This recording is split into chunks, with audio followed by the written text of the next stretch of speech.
Marines are different. They like to think they're the best. Their culture is a warrior spirit. We consider ourselves warriors, that we have an obligation to be the most ready when the nation is the least ready, and do the kind of things that our country would ask of its elite warriors. The Marines are smaller than the other major military services. They're more oriented on combat. Throughout history, at times, killing is necessary. The Marines run to the sound of the guns. Marines understand that what they do is a brutal business, but they never lose their humanity. They're the most ancient of all the armed services. I say ancient, not primitive. They're arguably the most functional of all the armed services. They're a cult that works. They're a gang that's lawful.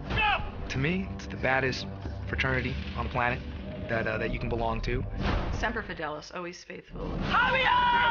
Marines, more than any service unit, emphasize that notion of camaraderie. A kind of specialness and a special camaraderie to each other.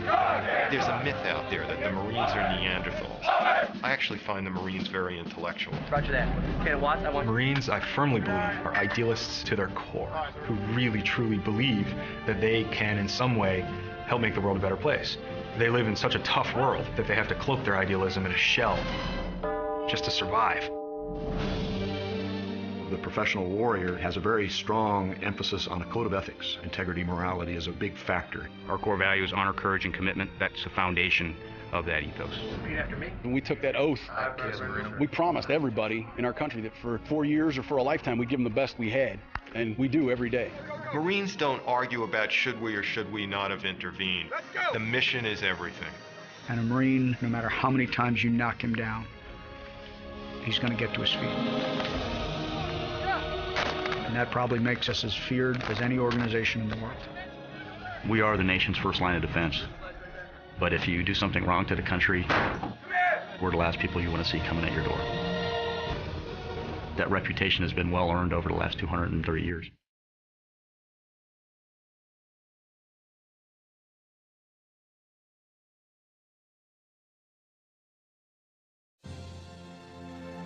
Funding for the Marines is provided by the El Fierro Family Charitable Foundation, which celebrates the National Museum of the Marine Corps and Marine Corps Heritage Center, and by contributions to your PBS station from viewers like you. Thank you.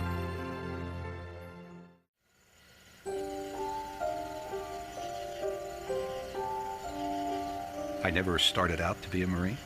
When I came aboard, I didn't really know what a Marine was. I found that I liked this stuff and stuck around for about 35 years. I think it's important that the story be told.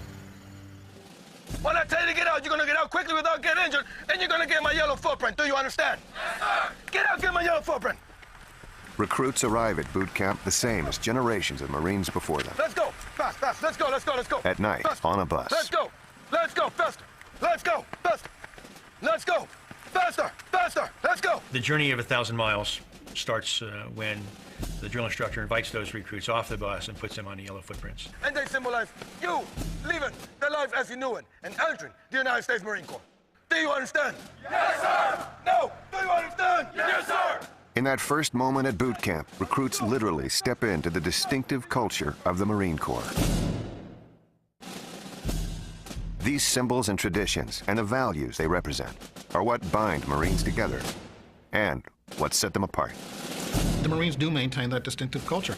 It's a commitment to others, a sense that the organization comes before the self, a real downplaying of the individual and playing up the importance, the role, and the goals of the group. They can't help but fall into a formation when they stand on the yellow footprints, and it's kind of the first symbol of becoming part of a team. You will be when you're taller than me. Your hair nice up straight to the front, and your mouth is shut. When they step on those yellow footprints, and when that bus departs our receiving barracks,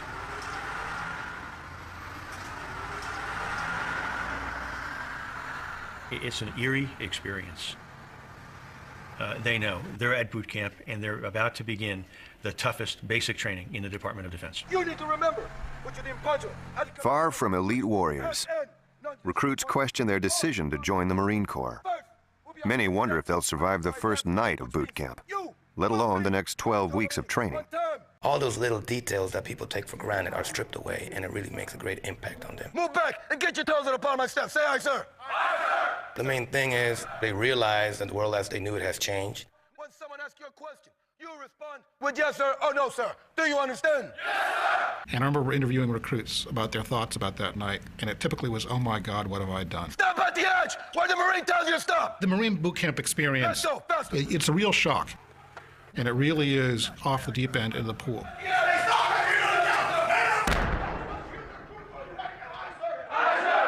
Go! Move back and cover that little recruit. We want the moms and dads to know that their son or daughter has arrived safely at Parris Island. No, when I tell you to pick up the phone, you're gonna read loud and vicious from line 1 all the way down to line 5. Do you understand? Yes, sir! We have a very short message that we prepare and that we put next to the telephones. Pick up the phone right now. This is Recruit Marchuka. I've arrived safely at Parris Island. Please do not send me any food or bulky items in the mail. Recruit Loman, I have arrived safely at Parris Island. Please do not send any food or bulky items to me in the mail. I will contact you in 3 to 5 days by postcard with my new address. Casey. I've arrived safely at Parris Island. The phone call is going to be short. It may come late at night, and it may seem abrupt to them. I will contact you in 3 to 5 days by postcard with my new address. By postcard with my new address. Thank you for your support. Goodbye for now. That's it. It won't be no, I miss you, I love you, please save me, none of that stuff. Stop! I said stand right there, face that way. Shift to your right, say aye, sir. Aye, sir. You get right next to him. You get behind him, say aye, sir. Aye, sir. But it's just part of that transition from civilian to recruit. We get them here, and we process them, and we get them ready for the training company, where they're going to spend 3 months. For some recruits, it really comes like a shock. Come on. I joined the Marine Corps as a teenager in 1942. We got off that bus and we went inside. My whole life was changed. It was tough. There were some sore muscles in boot camp and maybe a bruise or two. I watched the transformation of myself and others. Tighten up my line, man. We really tried hard to become Marines. Once he moved, you move. And to live up to the expectations of the older Marines, the ones that had gone before us. I enlisted in the Marine Corps the 9th of September, 1942. Oh, I think it's indelible till the day you die. It's the most degrading day you'll ever have in your life, and I think it's all part of that vast plan, which none of us understood, to reduce us all to nothing and then build Marines. Did you speak to you? Did you speak to a loud person? Yes, sir. Who'd you speak to? Don't look at me, just look at your eyeball straight to the front. Who'd you speak to? My mom, sir. This recruit's mother, say it. This recruit's mother, Who'd sir. you speak to? My father, sir. My father or this recruit's father? This recruit's father. Who? This recruit could not contact anyone. You on the phone again. Who'd you speak to? This recruit's father, sir. Who? This recruit's father. Who? This recruit's mother, sir. It was a terrible day, and that's over 60 years ago, and I could almost tell you every move we made. In a matter of less than 12 hours, everything what they knew for 18 or more years is suddenly gone and stripped away. We take these individuals off the street. We got to get their attention. We got to build discipline into them. We got to get them functioning as a team. That's all part of that ingraining transformation that has to take place from a civilian off the street into the training process, the end result being a basically qualified Marine. I don't know how you grow that, but we seem to do it very well. The Marine Corps has 2 basic missions: to make Marines and to win battles. Our job is to fight the nation's battles. It's as simple as that. We're warriors. That's what we do. The job of the Marines is to get there first, ready to fight and ready to kill if necessary. We pride ourselves on mission accomplishment. We'll pick up, move out, draw fire, shape the battlefield, plant a flag. The Marine Corps is the smallest of the 4 services. It is designed to be the tip of the military spear, deployed first and quickly. The Marines run to the sound of the guns. It's counterintuitive in terms of a survival instinct when you actually experience it, but that's what the Marines do. The Marines embrace an aggressive warrior ethos that they feel sets them apart. I don't know whether it's specifically set up that way or it's just evolved out, as they definitely have an identity of we are Marines, and it is distinct and different. Being a Marine isn't just a job. It's not a profession even. It's more a vocation. It's a state of mind.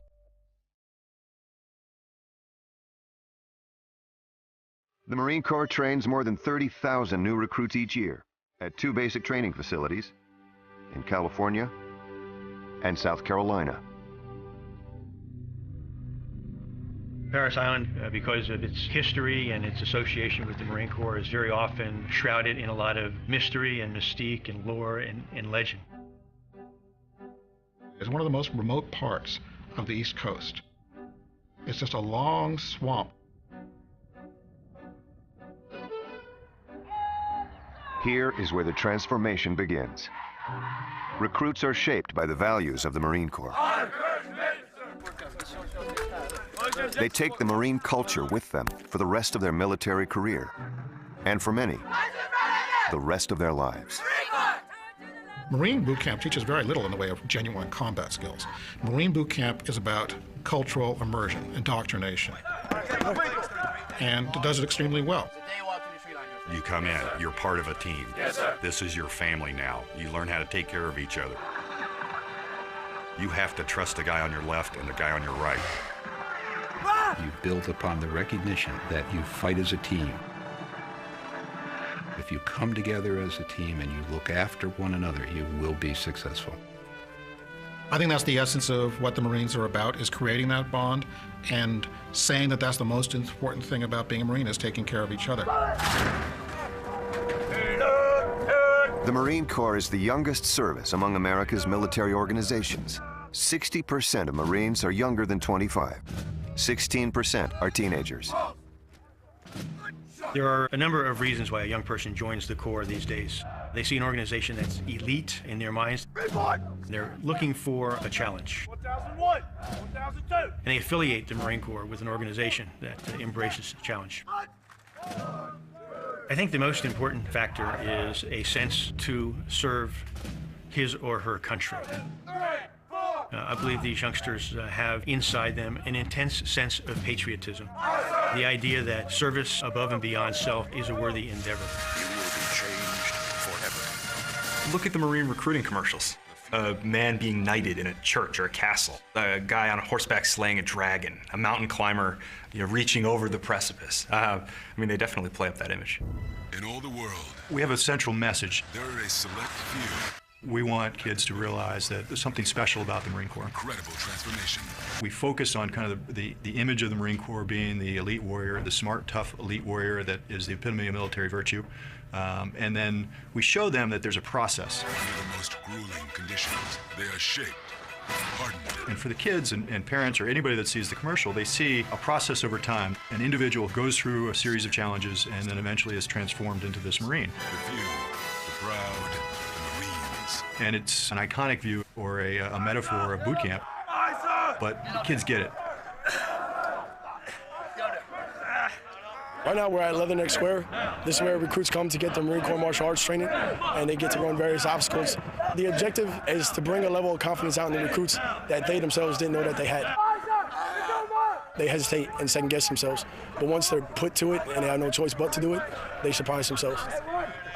With the slide for life, the water alone is intimidating for the recruits because nobody wants to get wet and go for a swim. But also the heights play a big role too. As long as they rely on their training and the technique that was instructed to them, they'll have no problem doing it. Hey, stop 3. Aye, sir. Roll over 3. Aye, sir. We simply do not let them quit.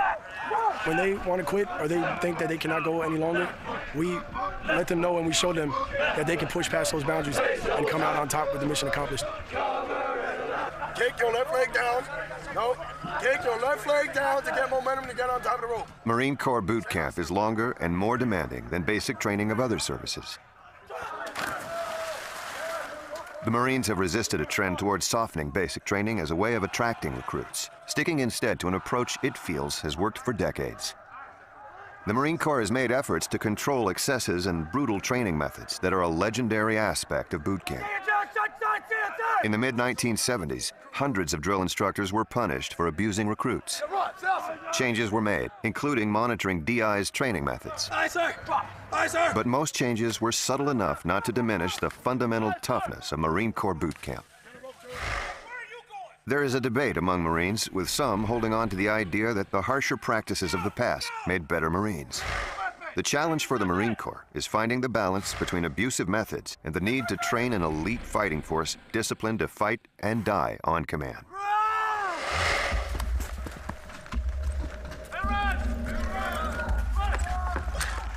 Hey, are we gonna maybe all body, weapon, battlefield, turkey pig. I don't know. Sound about right? Yes, sir. Now you're dead, Blake. Right. Because you didn't do the simple stuff. The drill instructors are the central figures here at Parris Island and the principal influence on the lives of the recruits. There is a drill instructor with the recruits 7 days a week, 24 hours a day. The drill instructors are truly icons. They embody the very best of our Corps. You're not top of the tree now. Hey, your box. They teach, they train, they mentor, Take a knee. and they lead with a passion that is almost an obsession. Our mission is to train these recruits. The only way to train them is to instruct them in different aspects, dealing with the Marine Corps and becoming a basic Marine. Son, whoa. You're going to hurt yourself. Grab here, hit it, come across. So without thorough instruction and remediation, there would be no Marine. It would just be somebody stressed out all the time, not knowing what's going on. Boot camp is full of details about becoming a Marine, but mostly it brings into focus for recruits the warrior ethos of the Marine Corps. We start off with every Marine's a rifleman.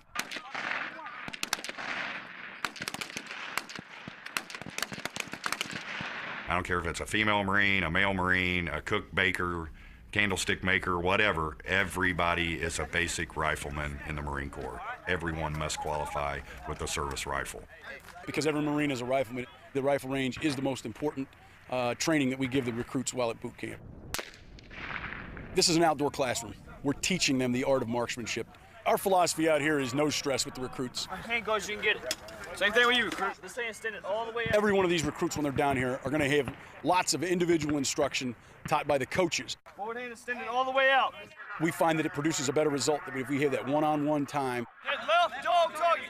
That's you, 27. Left dog target. It's all about teaching and getting that young person to be able to operate the weapon in the way that we want them to, and also hit the target. And that shows how much emphasis we put on marksmanship. The teaching at the rifle range also has a larger meaning. It sets a tone, reinforced throughout boot camp, that Marines pass on knowledge and that they are connected to their history and to those who came before them. We teach them history and traditions of the Marine Corps. So they understand what it's like to be a Marine. They understand what it was like to be a Marine 100 years ago. I don't think you can teach it didactically. It doesn't happen at a chalkboard. It's the culture, again, and the transmission of that culture's values from one generation to the next. They understand that they cannot allow those who have gone before to be let down. They know they can never let that legacy die. That's why history is so important. It's part of our ethos. It's part of who we are.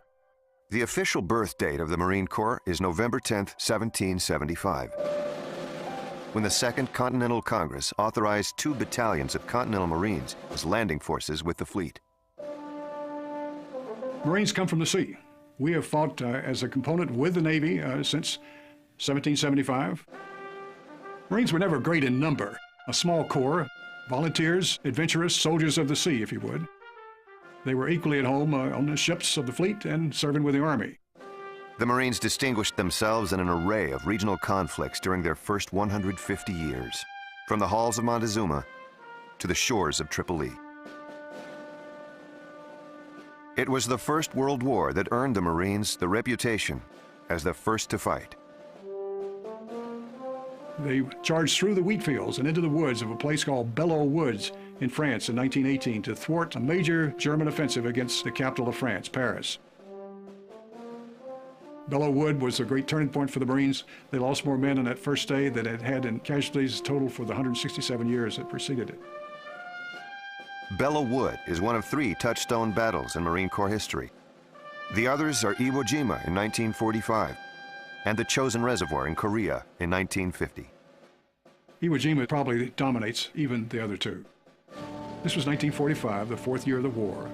The Navy, Army, Marines, and the Army Air Force were advancing steadily towards Japan. There had been victory on every front. But the closer we got to Japan, the bloodier it was getting. Iwo Jima was going to be the biggest and bloodiest. This was a 36-day battle. It cost 26,000 Marines. The symbol of it, of course, was the raising of the American flag on top of Mount Suribachi. And every Japanese soldier on that island could see that flag going up on the fourth day of the battle. And it was kind of like their death knell that was coming. The photograph of the flag raising on Iwo Jima became more than a symbol of the bloodiest battle in Marine Corps history. That one iconic image captured the ethos of the Marines.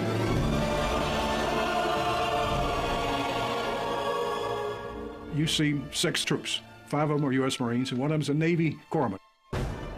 Working together, struggling together, lifting this flag in a very stiff wind on a very dangerous and exposed battlefield. Here was the icon of the whole war, the teamwork and the victory.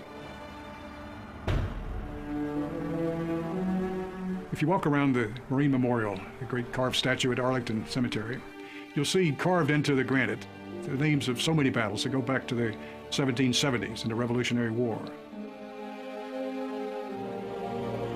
There's some blank spaces. There's room for other battles to come.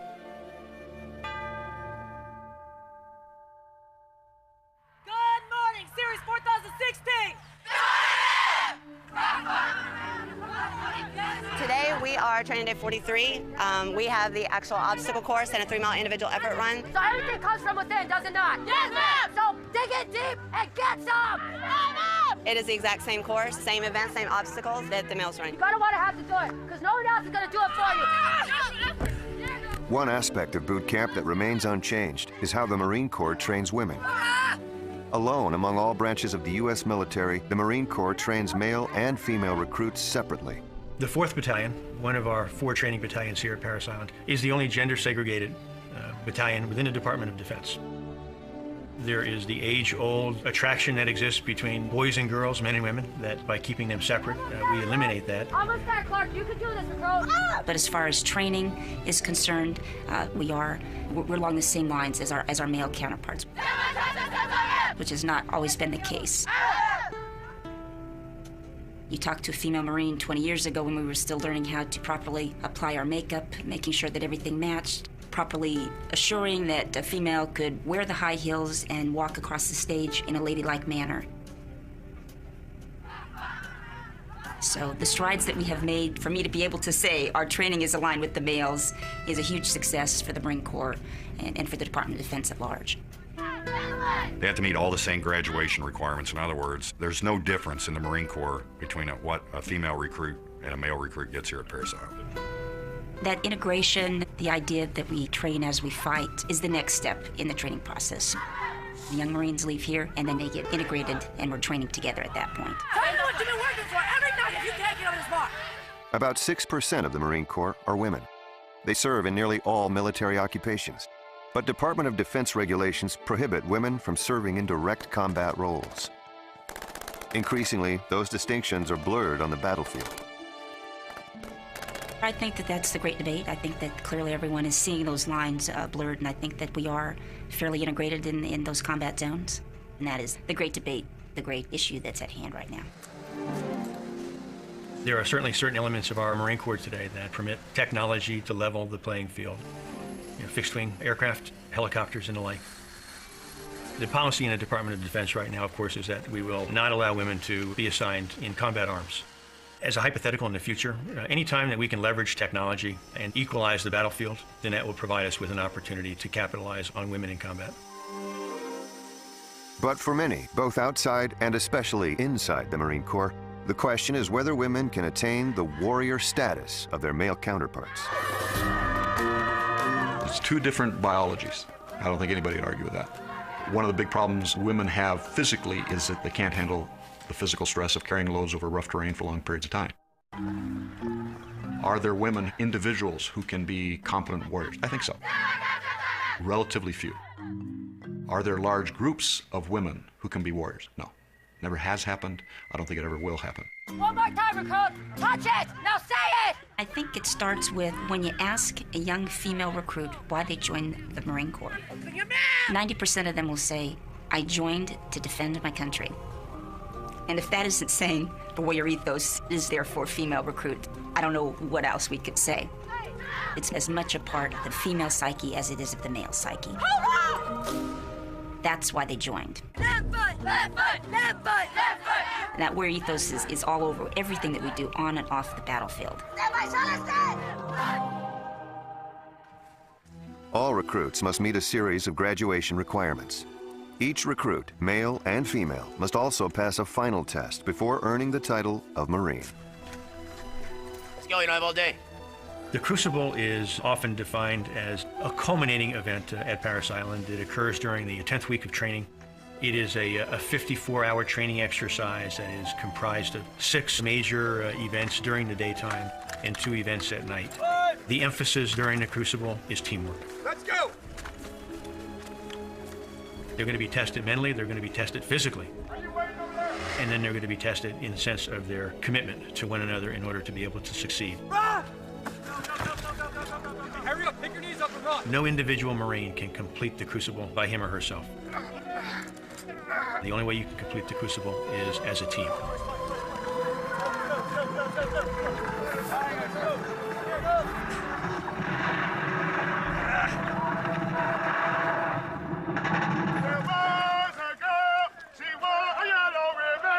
The culmination of the Crucible is the dawn march back to the barracks. Most are exhausted, some struggling and in need of help from fellow recruits to make it.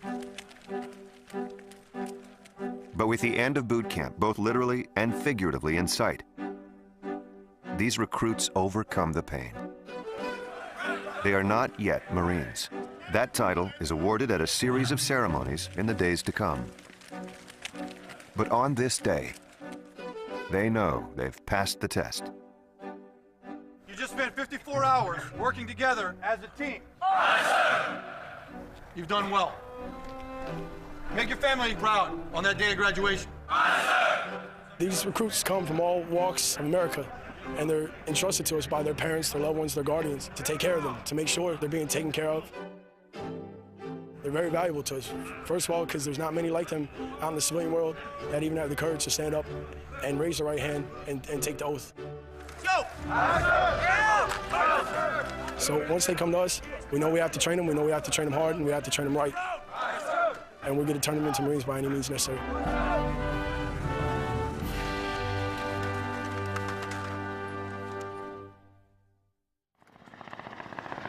About 500 miles north of Parris Island, a different group of Marines are trained. At boot camp, raw recruits are shaped into Marines.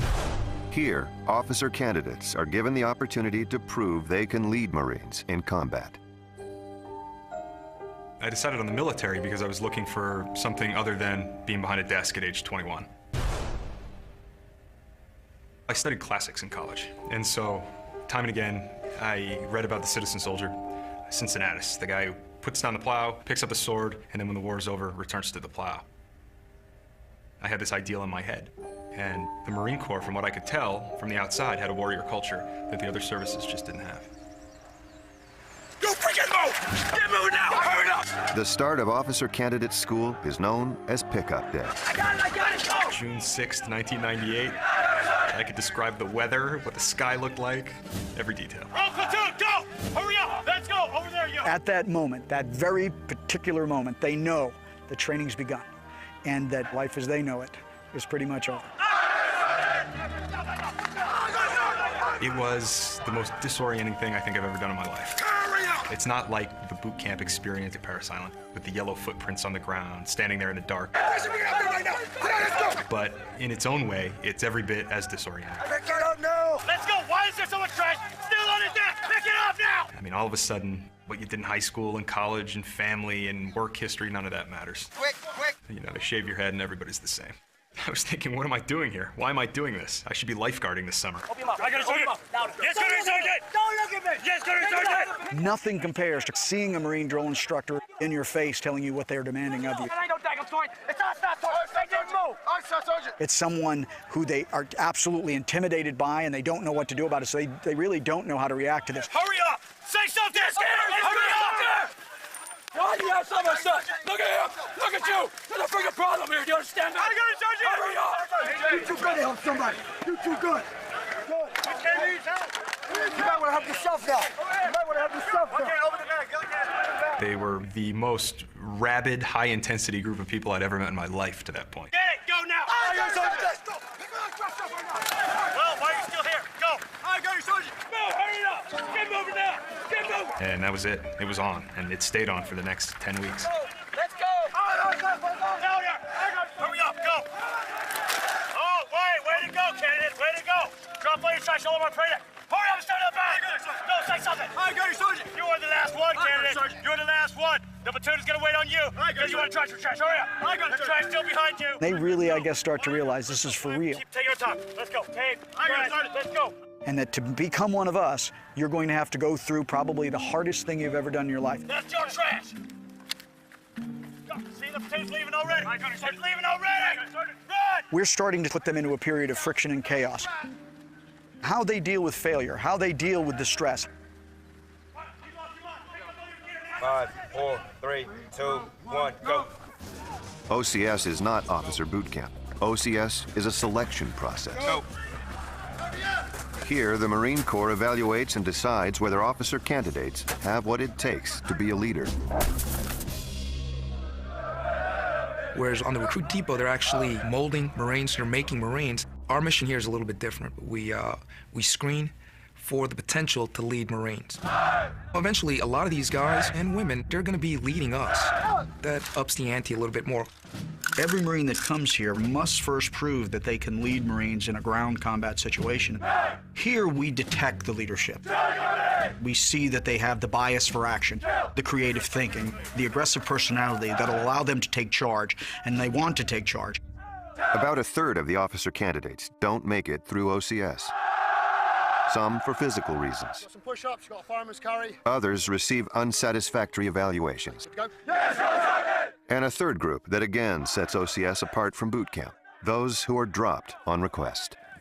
At any time after the 4th week of training, if a candidate determines that this is not a lifestyle he can deal with, that this is too much of a commitment to them, that they don't want the responsibility of what they're learning here, then they can just quit, just give up. OCS has an open door policy. At any given time, you can quit and walk out. And that ensures that at the end, you have people, only people who really, truly want to be there. If they drop on request, they are finished. They do not get a second chance. There's no do-over in the Marine Corps. Quitting becomes endemic. You quit once, you'll quit again. And we can't tolerate that with our Marines. If they're not ready for that complete dedication, then they have no place among us. You have to focus on the task at hand. And the consequences for screwing up are really, really high.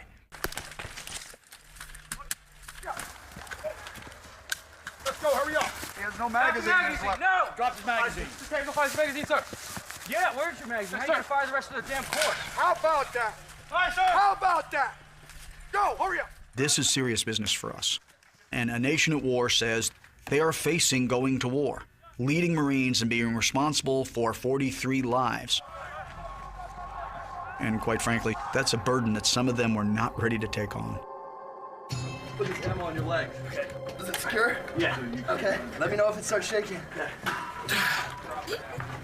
Shake it. All right. Oh, no! Oh.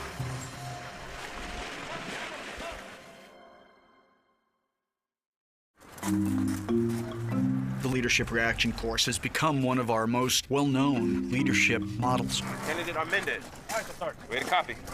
It's a series of stalls that are set up with seemingly impossible obstacles. This morning, the enemy attempted to destroy the bridge with explosives. A portion of the bridge structure stands in the river. You can see your squad leader and a stretcher. They'll be giving a tactical mission to move something that makes sense. Your fire team must deliver the container of supplies to the resistance group. Moving ammo across a blown bridge, and the only thing that'll be present will be the stakes of the bridge. You found 3 planks that appear strong enough to support your weight. All red areas are rigged with explosives. We're taking all these elements, the stress and the chaos, and then we're throwing them in there with 4 of their peers that they have to actually lead. Okay, we have to deliver the supplies and get them to the other side. All we want to see is, can the candidate lead his peers? Red is dead. We know that. Does anybody have any suggestions right now? We can use the pole. We got that line we can lash it with, or we can use bullets. Can he go out there and with some stress, some chaos, some friction thrown at him, what is he made of? Is there something in there that will make him lead? And ultimately, that's what we're looking for, is that leadership potential inside him. Whether he completes the course or not is not really the evaluation. I'm gonna tie this and I'm gonna throw you the rope and you'll be able to pull it right up. It's the conduct, Okay, he's got it, bro. the way that he motivates his team, the way he gets the team moving. Let's now line up to use this fulcrum to slide this to the other side, these pipes. If we could get the pipes magically over, yeah. For instance, if he drops something and he no longer has it.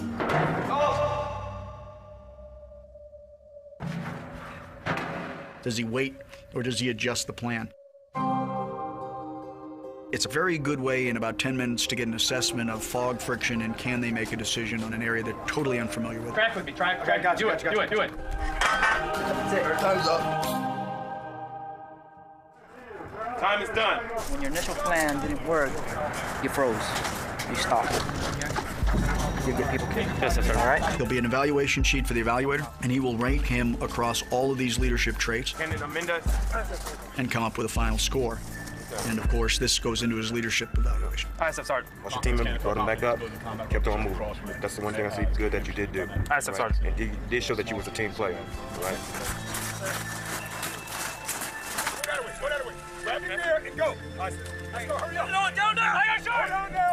The first part of training at OCS is done mostly in athletic shoes and physical training gear, sweats or shorts. But as we evolve into the 5th or 6th week, the physical training also evolves into more combat-related skills. We put them on more and more trails, so they're carrying more of their gear to include their rifle and light marching packs. Stay close, stay close. Let's go. Hurry up. I swear God invented Quantico to train Marine officers with the humidity, the heat, and the hills.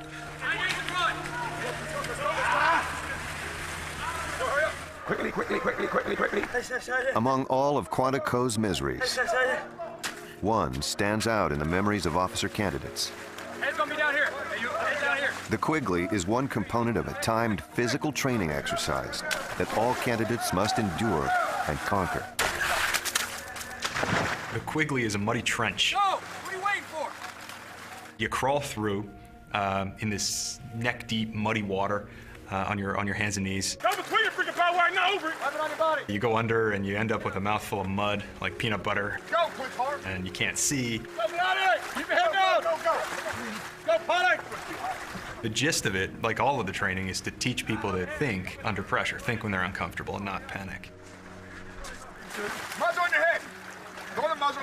Now go. They're fatigued, they're breathing hard, they're exhausted, but they must control their emotions. Hold the muzzle. Right there, I'll go. Set up. Get up. Sit down. Go. We've put them in situations that are totally unfamiliar and have a tendency to cause a phobia. Come on, son. Head down. Weapon on the body. Weapon on the body. Putting them through that culvert where they are submerging underwater with a large amount of gear in an area they think is confined in the dark. Weapon up. It's just something that you'll never forget. Go. For some, the Quigley is just another test they must pass at OCS. Let's go. Get it back. For others, it is the obstacle that could end their quest to become a Marine officer. Come on, you're looking weak, son. You're looking weak. Candidates are constantly monitored. And next time you go home, don't you? Academic and physical requirements comprise half the evaluation. Go, son. Leadership makes up the other half. Get control of yourself, son. Let's go. In one particular candidate's case, I wanted him to know that this is a team effort, that him and I were gonna make it through, that he could do this. We stayed with each other, and I told him we're gonna finish this together, and he made it. For some of them, that's what they needed. I will also tell you, if he had quit, if he'd given up, started to walk, he was done. I doubted whether I'd even make it. It was the only thing, the first thing I'd done in my life where I thought, effort might not matter. You know, I may give 110% here and I'm still not gonna make it. Why are you wasting my time, son? I'd never done anything like that before. This was an environment where hard work wasn't enough. So I had doubts every day about whether I'd be there when the sun came up the next morning.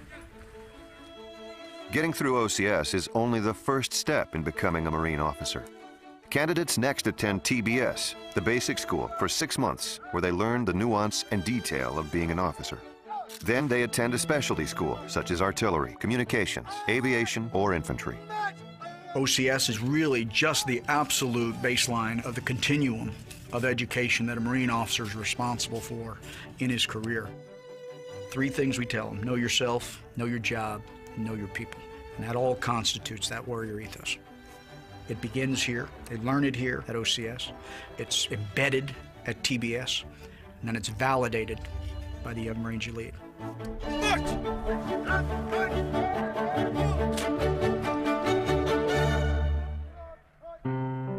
My job is to screen and evaluate potential candidates for being officers in the Marine Corps. I made a promise to every Marine that I've served with over 33 years that no one will walk across that grinder graduating that I would not want to lead my son or my daughter. As simple as that. If I would not trust them with my own child, I will not trust them with yours.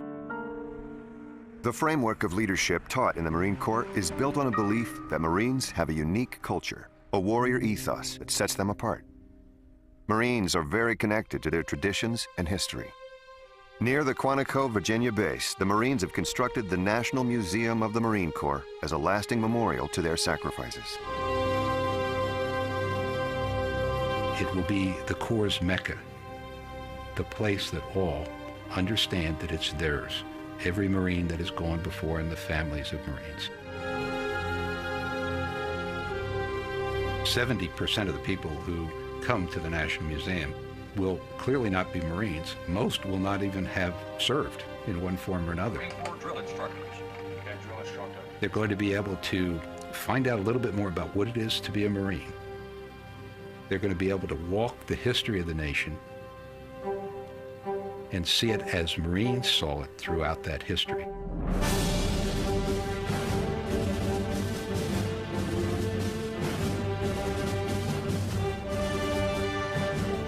There's no group quite so enthusiastic about their own history than Marines.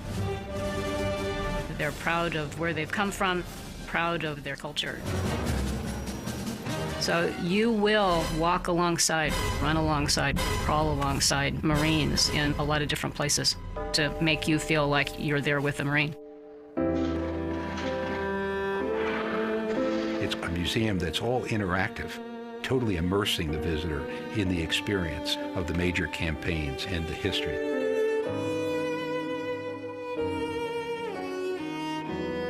It's just another step in preserving that legacy.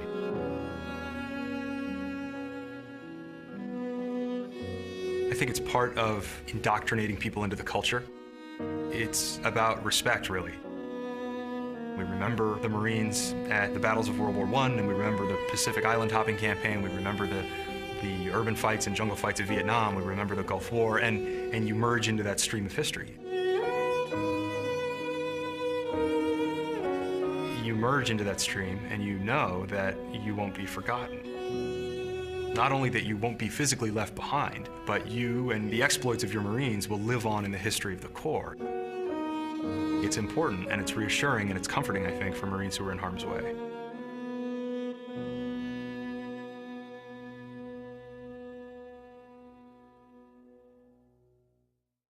Turn around. In 1999, the Marine Corps integrated a new component into its training for all officers and enlisted personnel. Don't, because you get used to this right here. If you do this. The Marine Corps Martial Arts program is designed to improve individual warfighting skills and train all Marines to be one-on-one warriors. The idea for McMap can be traced to the end of the Vietnam War and a concern the Marines had gotten away from individual combat skills and training. Get back, sir. Get back. Drop it. Drop it. We teach the entire spectrum of violence. Anything could be a weapon of opportunity. On a battlefield, it could be a helmet. If you're going to go to the battle with this skill, it's usually going to be to kill someone. Grab my other hand here and choke him out by just pulling up real hard. The physical disciplines within the martial arts are different than what most people perceive of civilian martial arts. A lot of the perception is what they see in modern media, movies and TV. Most of that is myth and special effects. McMap combines the most effective martial arts techniques from around the world into a single program. Some of the training techniques were developed at the International Hoplology Society, a group that studies why and how different cultures engage in combat. We're setting up a program of training that teaches them to use the weapons they have at hand in a very simple set of patterns. The primary emphasis is behavior, combative behavior. Okay, can you function in a lethal environment? The stress is part and parcel of that. That's why these are live blades. Risk has to be involved in the training. It has to be as close to reality on the battlefield as possible. If you've dealt with it in a training situation, you are better prepared to deal with it on a battlefield situation. All about training behavior. What we're looking for is, can you stay cool, calm, professional, do your job, which in this case is closing with, dominating, or killing the enemy, while you're under tremendous pressure. Training in technique is not nearly as important as training in behavior. The ability to move in on somebody who's trying to thrust a sharp, pointy object into your body is a behavioral thing far more than it is a technical thing. He begins to retreat. He surrenders and he retreats. In dealing with people in combat, you're primarily talking about nervous systems. You can change the technology all you want. The human nervous system's still the same. It's still going to react the same way to the high stress levels of lethal combat. To deal with the stress of the battlefield, the Marine Corps tempers the physical demands of martial arts training with character-building lessons. You want every person that you train to be as good as you. I do believe it is the heart and soul of our warrior ethos. Good job. Nice finishing touch. Our program, I believe, is unlike any other because we have 3 disciplines. Hands. We have the physical discipline, which is probably the sexiest. Guys just love going out there, rolling around, throwing punches and fighting and stuff like that. That's why we joined the Marine Corps. Stick up. There's 182 techniques and 5 different belt levels. Turn around. Give me your money. Go shoot. We also have the mental piece, which is studying the other cultures that are warriors, the Spartans, the Zulus, the Apaches, and all the other cultures that have a warrior mindset. And then the part that I think I enjoy the most about this program is the character piece. It's about teaching Marines the difference between right and wrong, about doing the right thing 24/7. The Marine Corps has been making a concerted effort at developing character. Target. Even to the point in training close combat skills, they do not separate those two things. Integrity is part of close combat skills. Target right. It is an aspect of the warrior culture. Part of your identity as a warrior is being a man of integrity, a man of ethics. The Spartans had a saying that the purposes of drills and exercises is less to strengthen the back than it is to toughen the mind. The physical training and the hard discipline allows them to be harder mentally and allows them to have that confidence. So they go hand in hand. Marine warrior ethos has been around since the very beginning. It grows even stronger because we rely on our history and the deeds done by Marines past to have an influence on what we do in the future. Martial arts is not something that's new. It's been around for years. The first real martial artists in the Marine Corps were the Raiders of World War II. There's a lot of similarities between what the Raiders did and what we're doing today. That connection to the past is never far from the martial arts program. McMap is headquartered in Raider Hall, home to a collection of Marine Raider memorabilia. We're so proud that they have named this Raider Hall. We take great pride and we're very humbled by the fact that the Marine Corps still feels that we've got its place. The Marine Raiders were formed in early 1942, at a time when America was on the defensive in the Pacific War. They were the nation's first guerrilla warfare troops and are frequently referred to as America's first special forces. They were the first ones to do amphibious operations from rubber boats. They were launching from submarines. They were coming off of destroyers. They were landing in places that were unexpected by the enemy, by the Japanese during World War II. They made us keenly aware that the Raiders were a special group. We were cocky as could be. Now, burying your first dead takes care of the cockiness. But we were still as confident as anybody could be.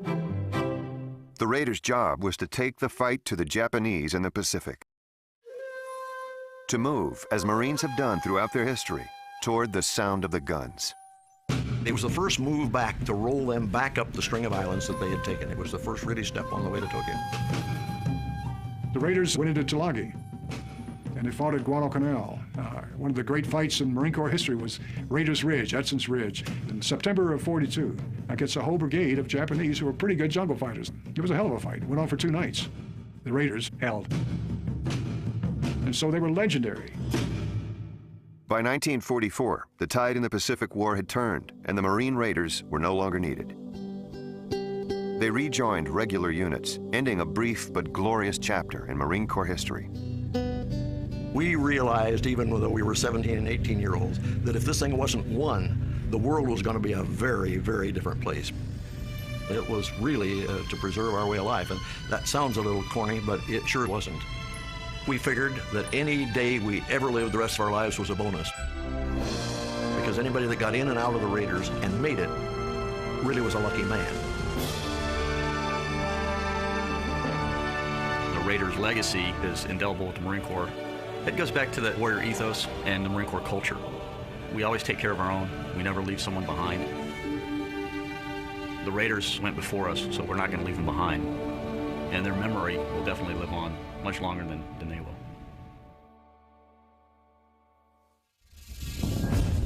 Hey, get off the damn net. Command you 1 is 6. Yeah.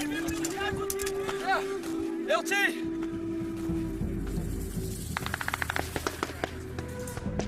Command you 1 6. Hey, Command you 1! Pick up your damn radio! Let's go! This is our training facility out here for units to come to before they deploy out to Iraq. Stay in condition 1, stay in place! And to immerse them into what they're going to be fighting against over there. We try to make it realistic for them here before they go over. That way they get a taste of it. They can learn from their mistakes here. The Marine Corps Combat Center occupies nearly 1,000 acres in the Mojave Desert, making it the largest Marine Corps base in the world. Each year, roughly 1/3 of all Marines come here for training to increase their combat readiness. Hey, you're in the open! Why are you walking? This is where Marines take part in live-fire combined arms training. How do you think your range went today? What does he need to be doing? He needs to be looking down range to see where his rounds are impacting, right? The purpose of it is to get the infantry guys used to calling in their fires and moving under those fires with the fires going down range. A couple times today it was not happening. If you look down range, you see trenches 1 and 2, the 2 objectives on the western side. And off to the east, they got what we call the center objective. And they got the company maneuvering down range, medium machine guns. They got 81mm mortars. They got heavy guns supporting their attack. Just kind of like their last stop shop. Every unit before they deploy, they come out here and get the training. Even if you do not have ammo left, deceive the enemy, make him think that you've got ammo left. This is money right here for the Marine Corps. Pop open the lid. It's actually putting into play a lot of the things that are going on in Iraq right now. And this is real good training. It's going to help all the Marines, and it's going to bring more of them back. All right, that's all I got for you, gentlemen. Thank you very much. Marines also get training at 29 Palms in urban warfare. This is Range 200, also known as Wadi al-Sahara.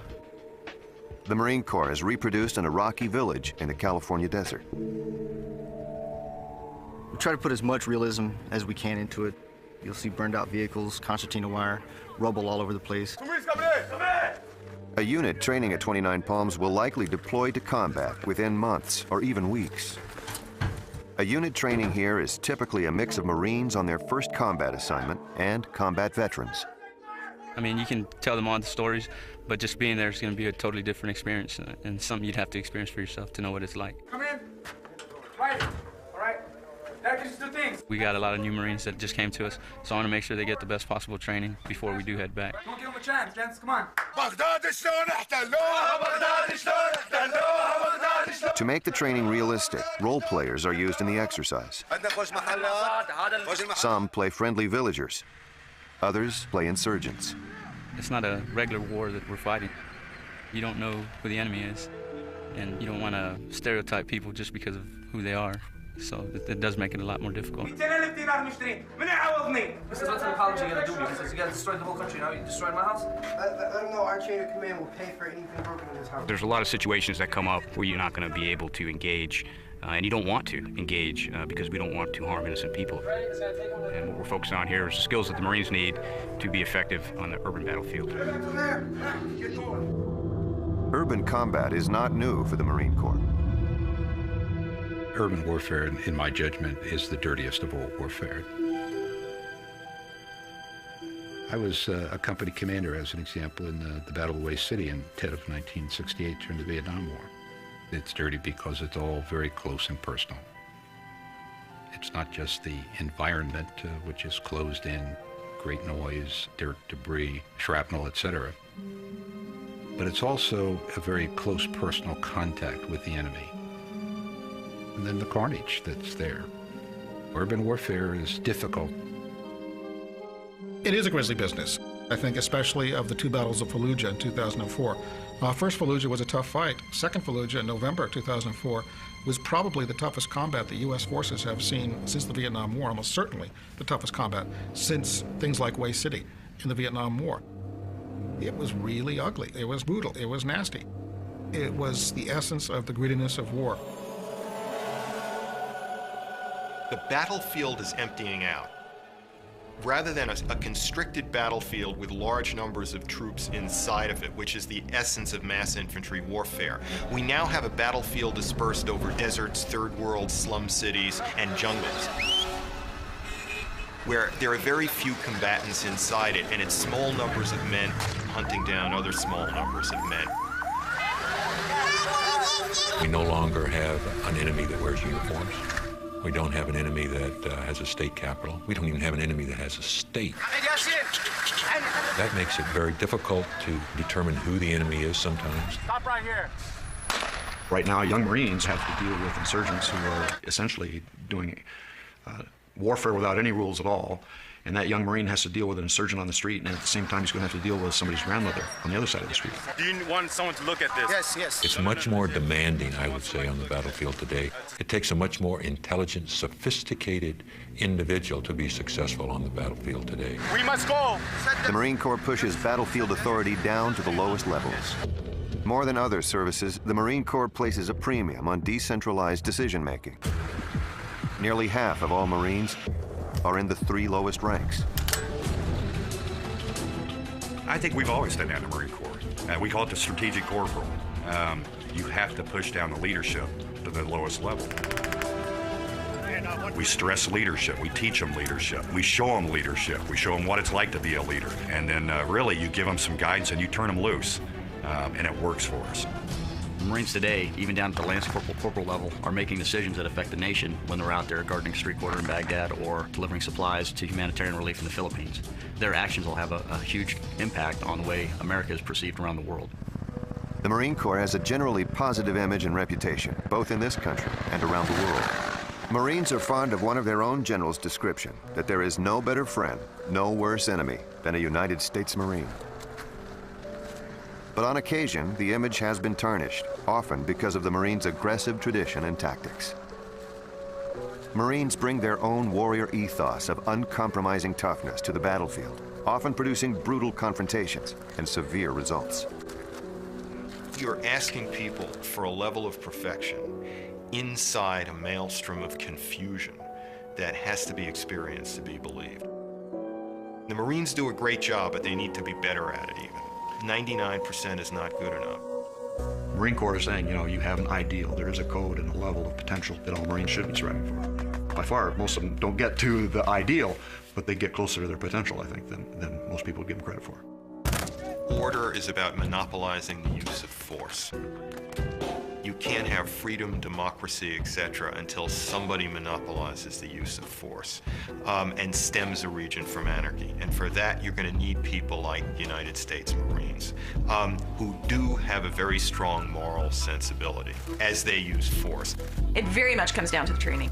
And the more you train and the more you view it as a professional army that's not about just killing the enemy out of vengeance, the better you are at having an organized troop that's responsible, accountable, and that carries out the mission with just conduct.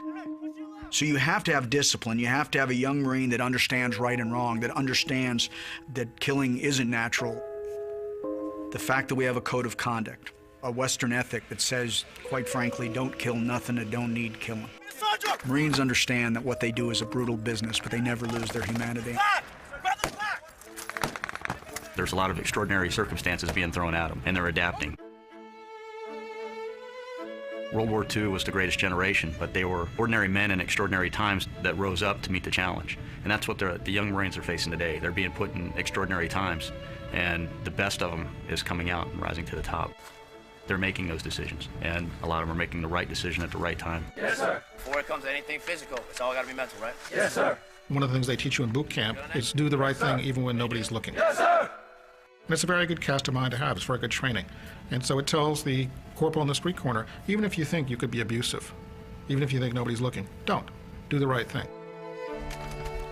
We start by really focusing on our traditions, and that's a tradition of success. And that builds on a tradition that goes all the way back to the founding of this nation. And that does, in fact, give you some strength on the battlefield. You don't want to embarrass the institution, and you certainly don't want to let down your fellow Marines. Move, move, move. Hey, keep in mind, Marines. It's a close-knit relationship that you have on a battlefield, and your life may very well depend on the guy that's standing to your left and right. And it's very important that you have that bond with them. And that allows us to be very, very successful in some very, very difficult situations.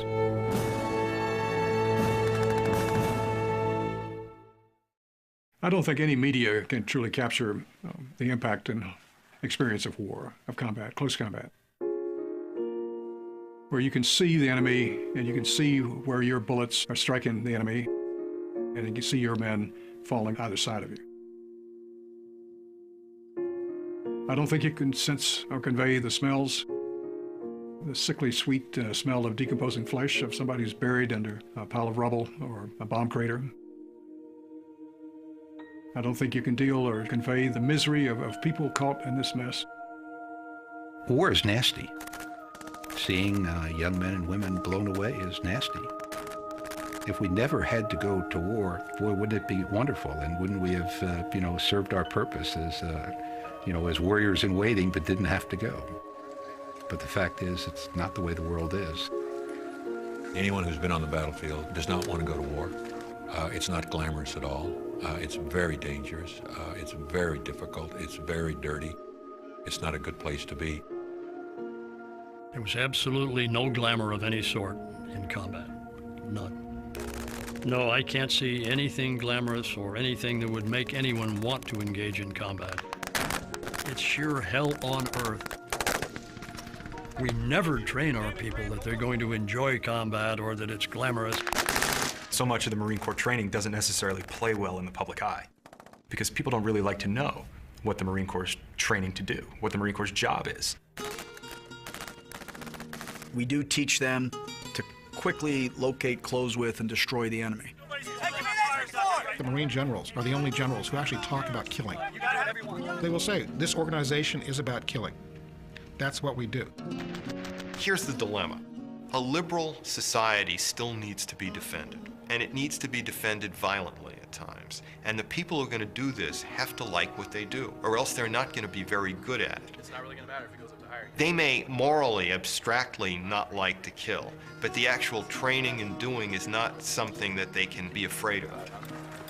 The fact of the matter is, throughout history, at times, killing is necessary. It's not a matter of good or bad. There are situations in which this hard thing has to be done. I think one of the problems a military organization has is it tends to follow the social whims of society around it. Killing is bad. It's unnatural to kill. You shouldn't kill. And then you're saying, okay, go be a Marine, go kill somebody, and then come back. It's bad to kill. And frequently, when people see the unvarnished truth, they don't like it. I ran into this all the time when I got out of the Marines and people would ask about my experience. They didn't really want to know what we did. In some ways, Marines on the battlefield have more in common with their enemy than they do with their family and friends at home. There's a sense that letting down your armor a little bit is an admission of weakness. So the culture is also a culture of enormous toughness. We can do things better.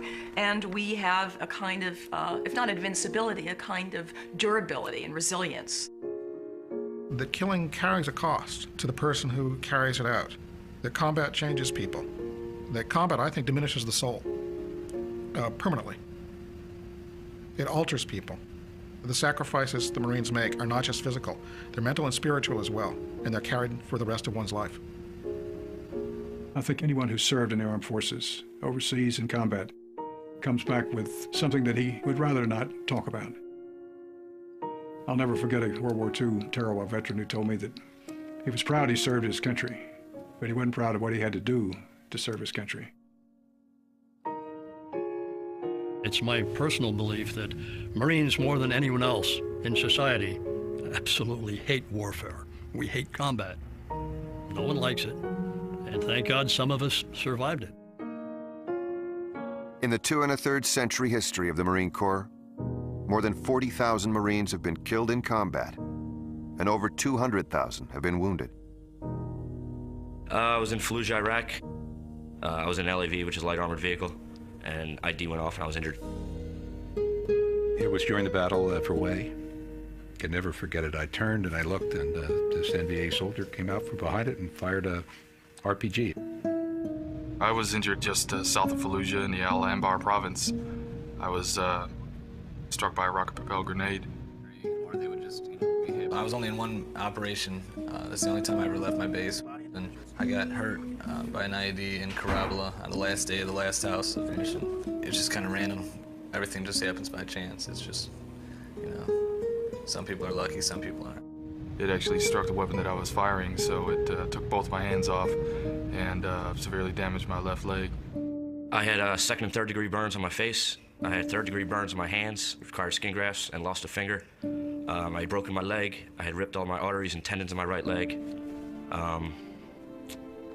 I suffer from nerve damage now. My hands sweat constantly from the burns. For some Marines, the transition back to duty or into civilian life is helped by a stay at the Wounded Warrior Barracks at Camp Lejeune, North Carolina. The barracks was the idea of a wounded colonel who saw the need for a place for wounded Marines to heal, physically and mentally. Just the camaraderie that we have here, the fact that we're all Marines, but we're all wounded Marines as well, and you know, we all know to some extent what the other person is going through. We have 36 Marines that live in the barracks. Right away, they're with wounded Marines. You know, a guy comes in, I was burnt. I can say, hey, I was burnt too. You know, in a couple of years, this is what your skin grafts will look like. Or a guy has an eye injury, this guy has one too. It's just the camaraderie that we all, because we're all there, we all know what we're going through. It's great. In my day, when I was laying in the Philadelphia Naval Hospital, there were over 550 amputees laying on the wards with no hope. Today, our young men and women who are injured have hope. They have support, first and foremost, and they have the hope of modern medicine that is doing unbelievable things with these catastrophic wounds of theirs. For wounded Marines, there is always the question of what next? For some, the answer, amazingly, is the Marine Corps. I was determined to remain a Marine. There have been Marines in past conflicts who have suffered amputations and gone back into active duty service and even back into the theater. Now, in retaining wounded Marines as active duty Marines, we can transfer our knowledge and our experiences and help build a stronger, better Marine Corps. Before he went to Iraq, Sergeant Wright was qualified as a martial arts instructor. After his recovery, he was assigned to the Marine Corps Martial Arts Program as an instructor. We're going to start now as the combat engagement pattern. Sergeant Eddie Wright really typifies a Marine. He's got that can-do spirit, he's never given up, and he's still a martial arts instructor. He never once, since I've known him, complained about, you know, poor me, look what happened. It was, I was out doing a mission, something happened, it's time to drive on and continue with what I'm going to do. All right, this next technique that I'm going to show you is the arm drag takedown. To see him stand in front of other Marines and talk about what he went through, and he has no anger or meanness to anything. Dig in with your fingers, or in my case, my hook. That's something special about an individual who doesn't hold any grudges or he's not upset, and he still puts his left foot forward on being a Marine first. And we see that all around the Marine Corps. And I guess that's why Marines can die for each other and will fight for each other, because when you have guys like that are so motivating to be around, they just inspire everybody around you. He's a true warrior, a true Marine. I have not the slightest bit of regret for joining the Marine Corps. I would do it again. So many doors have opened up for me since I joined the Marine Corps, even after my injuries. And as a person where I am right now, I probably could never have the level of satisfaction with the challenges that I've met and the challenges I've overcome if I was in the civilian world. I have such an immense pride in me being a Marine. I'll always treasure these years that I've spent as a Marine. After spending 12 months teaching martial arts, Sergeant James Eddie Wright resigned from the Marine Corps to return home to Texas and build a life after the Marine Corps.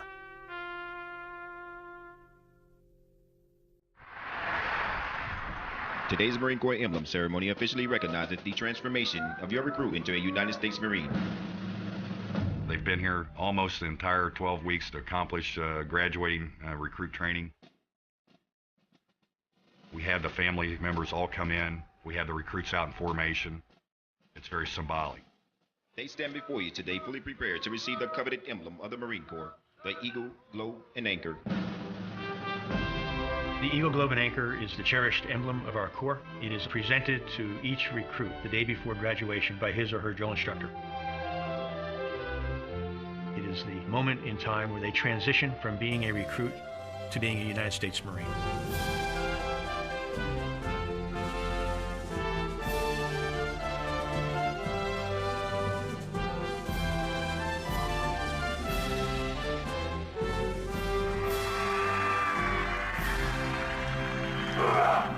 One of the things imparted at Parris Island is an absolute trust in each other, that teamwork. That you've got to rely on each other. And to know that no matter what happens, even if you pay the ultimate sacrifice and you die, that you'll be never left behind. We fight for our brothers. We fight for the Corps. We fight for the members of our squad and platoon. Take care of your buddies, and you better hope your buddy's taking care of you, and he always is. That's the way Marines are. The individual Marine, the individual warriors at the fire team and the squad level, they've always been the heroes. They've always been the ones to locate and close with the enemies of our country. That's no different today than when it was 230 years ago. The Marine Corps draws from the American citizenry, and there's a tendency these days to put the military up on a shelf and say it's not us, it's them, it's those people over there. I would like people to realize that when they're looking at footage of a squad of Marines walking down a street in Fallujah, or a body bag coming off a helicopter, that could be their son, their neighbor, it could be the kid down the street. Let's go! Let's go! Let's go! Let's go! We're just the kids next door that have joined the military, that have a calling. We feel that service to the nation is the highest calling a person can have. Yes, sir! We do not promise any individual who comes into the Marine Corps anything except maybe, if you're good enough, you can become a Marine. You can join this long line of warriors and heroes that the Marine Corps has had. The spirit of Semper Fidelis is something that lives in a man's heart. It never goes away. The brotherhood, the camaraderie, all of that is real. And in our homogenized 21st century life, it's easy to forget. What continues to inspire me is Marines believe in something larger than themselves. Sacrifice, but a willful sacrifice.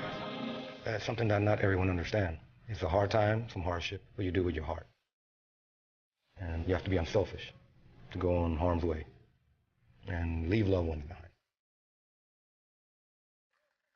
It's hard to sum it all up. The major thing is a sense of pride, a sense of belonging.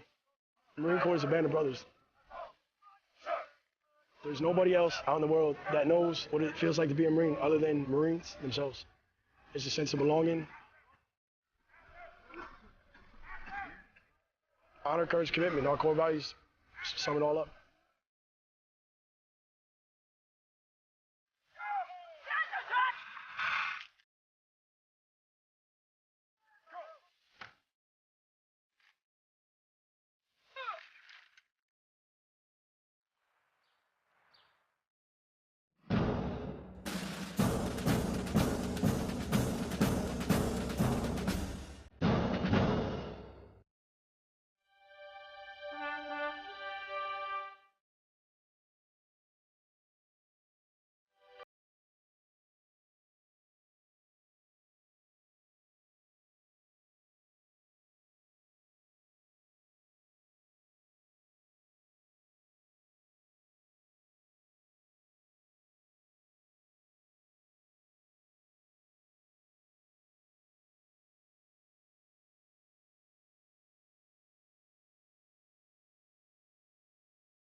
Funding for the Marines is provided by the Alfiero Family Charitable Foundation, which celebrates the National Museum of the Marine Corps and Marine Corps Heritage Center,